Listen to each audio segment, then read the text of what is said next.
안녕하십니까, 농구TV입니다. 오늘은 가수의 주요 해충인 노린재의 생태와 생활사와 방제에 대해서 설명하겠습니다. 가수의 주요 해충은 노린재 중 가수의 주요 해충은 갈색날개 노린재, 썩떡 노린재, 풀색 노린재가 주요 해충으로 보고되고 있습니다. 노린재 알을 산란하는 모습인데요. 이 산란수를 노린재가 그 환경에 따라서 조정할 수 있다고 합니다. 노린재는 세계적으로 3,500종이 보고되고 있고요. 몸 길이는 3mm에서 30mm까지 여러 종류가 있습니다. 생활사는 산란을 하면 7일 뒤에 일령이 유충이 되고요. 여러 세대의 영을 통해서 44일 후에 성충이 됩니다. 성충은 30일 정도의 생육을 가지고 있는데 산란 횟수는 10회 정도이고 여러 번에 걸쳐서 산란을 하는데 총 260개 정도를 산란을 한다고 합니다. 노린재의 월동 세대는 성충입니다. 성충은 숲 속에 낙엽 밑에서 월동을 하고요. 생육 자체를 숲에서 하는 겁니다. 숲이나 풀에서 하는데 우리 가수원에서 생존하지 않습니다. 가수원은 출퇴근하죠. 따라서 이 출퇴근하는 노린재를 집시 노린재라고 합니다. 100% 다 출퇴근을 해서 우리 가수원에 hợp 가해를 하는데 숲속에 있는 모든 노린재가 우리 가수원에서 가해를 하는 게 아니고 그 노린재 중에 극히 일부만 우리 가수원에 와서 가해를 합니다. 그래서 이걸 집시라고 부르고 출퇴근을 한다는 거, 우리 가수원에 생육하지 않는다는 것을 명심하시기 바랍니다. 노린재가 해충이 되는 이유는 아시다시피 산에 나무가 많이 없어져서 생육 환경이 좋지 않아서 가수원까지 오는 거고요. 그 다음에 이상 기온으로 인해서 번식이 활발하게 되니까 또 쉽게 우리 농장을 찾아오게 됩니다. 또 기주 범위가 넓어서 우리 가수원은 숲과 다르게 되게 단순한 형태잖아요. 인위적으로 만든 환경이기 때문에 환경이고 또 화학농약으로 인해서 천적이 많이 줄어있기 때문에 더욱더 농장에 와서 피해를 주게 되는 겁니다.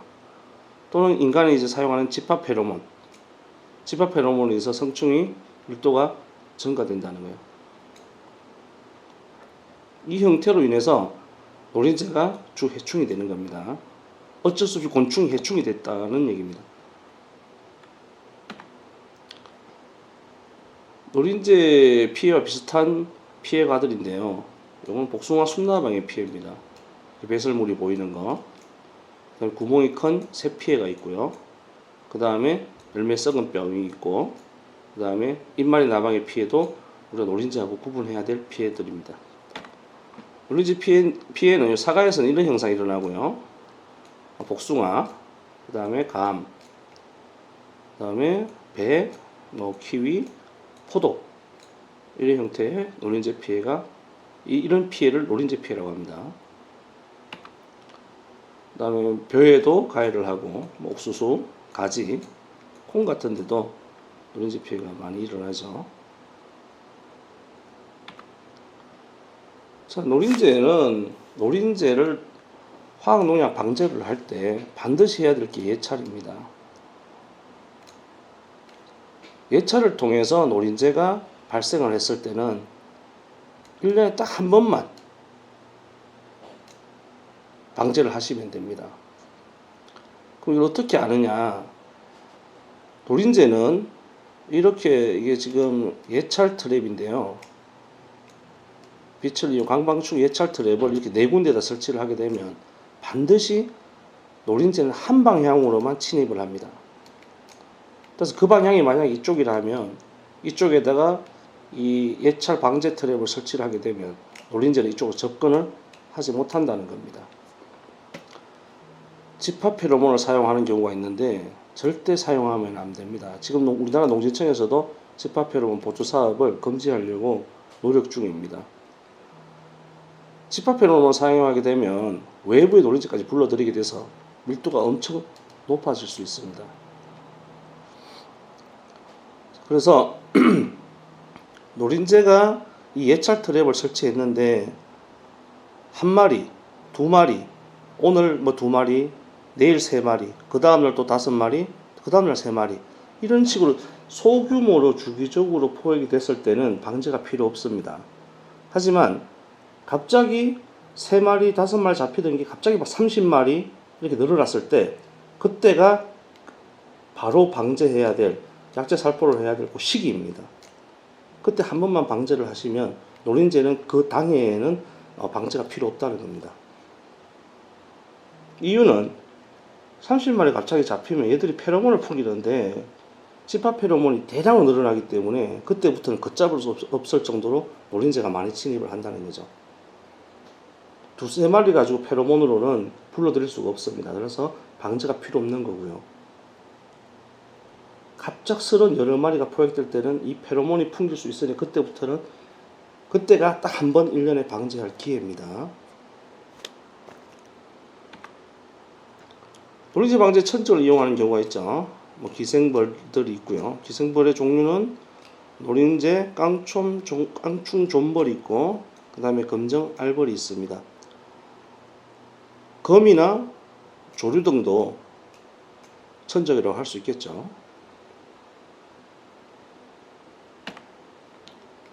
자, 모서리 효과라는 게 있는데요. 뭐 모든 해충에 관련되어 있지만 특히 노린재는 이 농장에 있을 농장의 이쪽 가쪽에만 피해를 줍니다. 아까도 말씀드렸지만 분명히 이 내면이라 하면 어떤 특정한 한 면에서만 피해가 일어납니다. 그럼 그쪽이 노린재가 이쪽 왔다 갔다 하는 길이구나 이렇게 이해하시면 되고요. 따라서 이걸 보고 우리가 알 수 있는 건 방제를 할 때 이쪽 농장의 끝부분도 제초를 하고 약방제를 같이 해주면 효과가 뛰어나다는 겁니다. 보통 이 안쪽만 우리 SS 기술을 사용해서 안쪽만 이렇게 회전을 하는데 이 가쪽도 풀도 제거해야 되지만 방제를 같이 해주는 게 상당히 도움이 된다는 거죠. 이 안에는 우리가 방제할 시기에서는 노린재가 없습니다. 이 안쪽에는. 물론 이 가쪽에도 없겠죠. 야행성이기 때문에. 오히려 우리 농장 끝부분에서 한 5m 정도 바깥쪽에 서식하고 있다고 보시면 됩니다.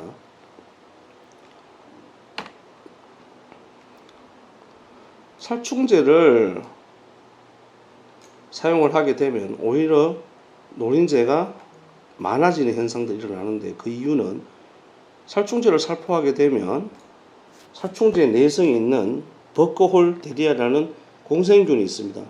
이 공생균을 노린재가 흡수를 해서 오히려 더 내성이 가지는 것들이 더 많아진다는 보고가 있습니다.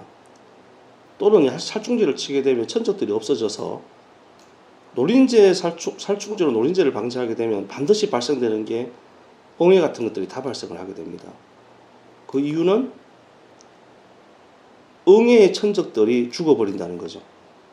그래서 아까도 말씀드렸지만 딱 다 발생할 1년에 딱 한 번만 살포를 해서 2차적인 이런 공생균의 피해나 내성의 피해나 그다음 천적들이 죽는 이런 2차적인 피해를 보지 않도록 하시는 게 중요합니다. 경종 방제인데요. 말씀드렸지만 성충이 월동을 하기 때문에 숲이나 잡초에서 월동을 하기 때문에 주변의 잡초 관리를 해주는 게 상당히 방제에 도움이 됩니다. 그리고 예찰을 철저하게 해서 얄책 사포 시기를 딱 정해서 그때 한 번만 할 수 있도록 예찰을 좀 철저하게 해주는 게 중요하고요. 제초 작업도 중요하다고 말씀드렸고 강원밭 5m 거리에 잡초나 숲에 오히려 트랩을 설치해서 잡는 것도 좋고요. 방풍망을 설치하게 되면 노린재는 반드시 방풍망에 붙었다가 가수로 들어오기 때문에 방풍망에다가 약재 살포해 주는 것도 도움이 됩니다. 그 다음에 가해 시기나 뭐 장소 같은 게 너무 변화가 심하므로 방제를 할 때는 예찰을 통해서 반드시 방제를 하되, 방제할 때 주위에 농장과 함께 공동 방제하는 것도 상당히 도움이 됩니다.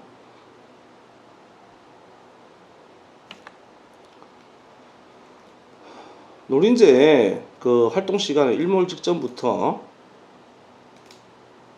10시까지라고 일반적으로 보고가 되어 있습니다. 빛을 이용한 강방충기 노린재를 방제를 하는데요. 이 가능한 이유가 노린재는 자외선과 525나노 파장에서 가장 많이 유인되는데, 이 빛을 225나노 파장을 아예 없애버리고 550 이상의 나노 파장을 발생시켜서 노린재 아예 접근을 막아버리는 기계입니다. 여기서 중요한 건 썩떡 노린재는 시야가 아주 좁아서 2m까지 볼 수 없기 때문에 이 빛을 비추더라도 가까이 다가옵니다. 그럴 때는 여기 강방충이 설치된 사진인데요. 여기 망을 설치한 이유가 노린재가 여기 붙었다가 날아가라는 뜻입니다. 잡으려고 하는 게 아니고요. 노린재는 이 망 같은 데 잘 붙거든요. 날아가라는 거 설치하는데, 썩떡 노린재는 이 근처까지 오기 때문에 반드시 요 밑에 작은 예찰과 포획 트랩을 밑에다 가수 밑에다 등 밑에다 5m 간격에다 설치를 해서 유일하게 잡히는 게 썩떡 노린재입니다. 이렇게 잡아서 포획해서 방지를 하는 게 좋고요.